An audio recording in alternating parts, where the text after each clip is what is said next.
the first important thing is to acknowledge the participation of foreign ministers of the entire African continent. There's a very, very significant turnout here, and of course, the participation of China was at the highest levels, including ministers of foreign affairs as well as commerce.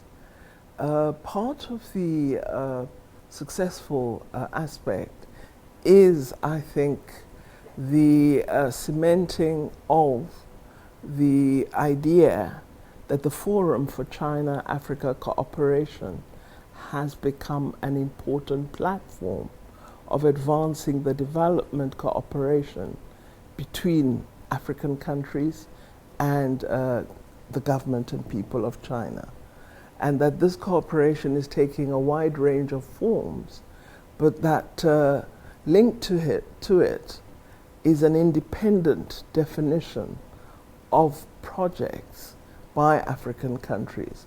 So I got an interesting insight into how African countries are perceiving their collaboration with China. And it seems that there's a deep appreciation of the manner in which China interfaces with African governments on their selection of projects, on the funding platform, on the nature of contract entered into.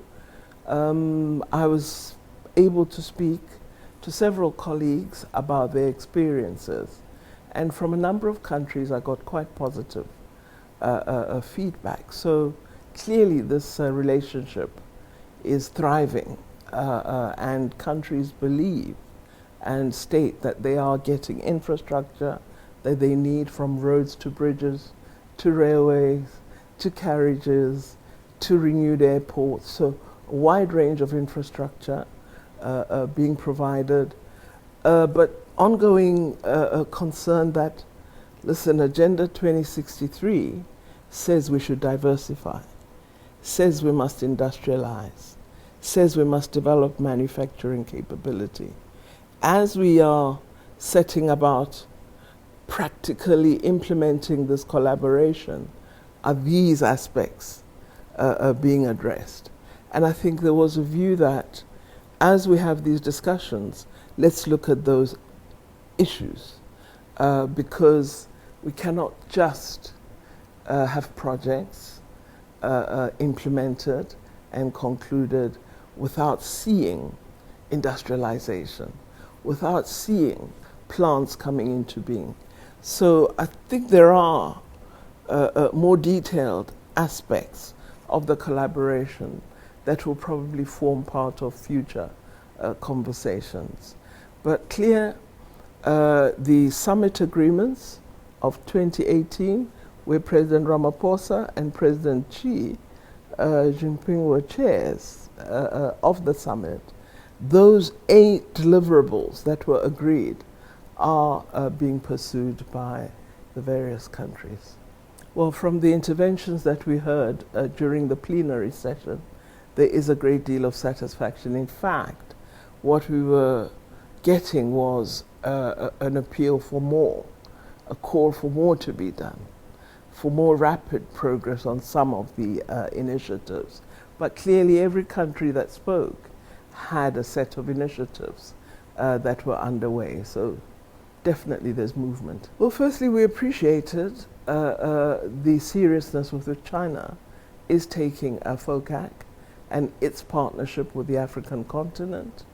We indicated the manner in which we relate with China and the initiatives that we have underway. I think we've been a little more successful in those aspects of promoting industrialization and manufacturing, in that our initiatives have been less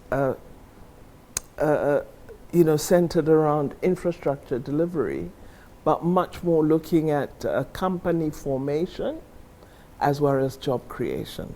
So you've had companies from China establishing plants or enlarging plants in our country. or bringing in the automotive industry into South Africa and having a part of their manufacturing done in South Africa.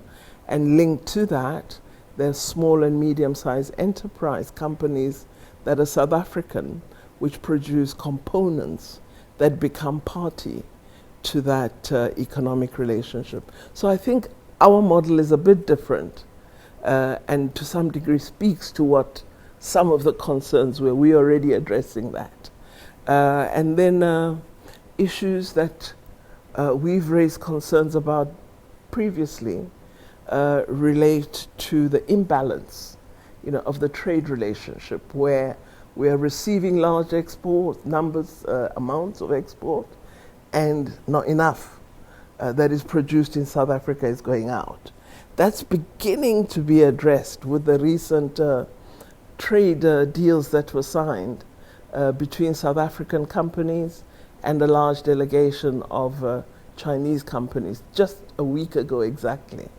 That introduces billions of goods of a range, including fruit, the beef industry sector, pulp, metal, so many different products that are now going to be the subject of exports to China. So I think South Africa stands out as approaching it rather differently, but all under the umbrella of FOCAC. One of the things that we certainly agreed on is there must be consistent evaluation. We must congratulate Senegal for having called a coordinating meeting that includes ministers of foreign affairs and international relations, because that gives us insight into where matters stand at present. And I think the contributions we made today and yesterday have indicated areas that we would like to see given priority in the summit that will be held later this year.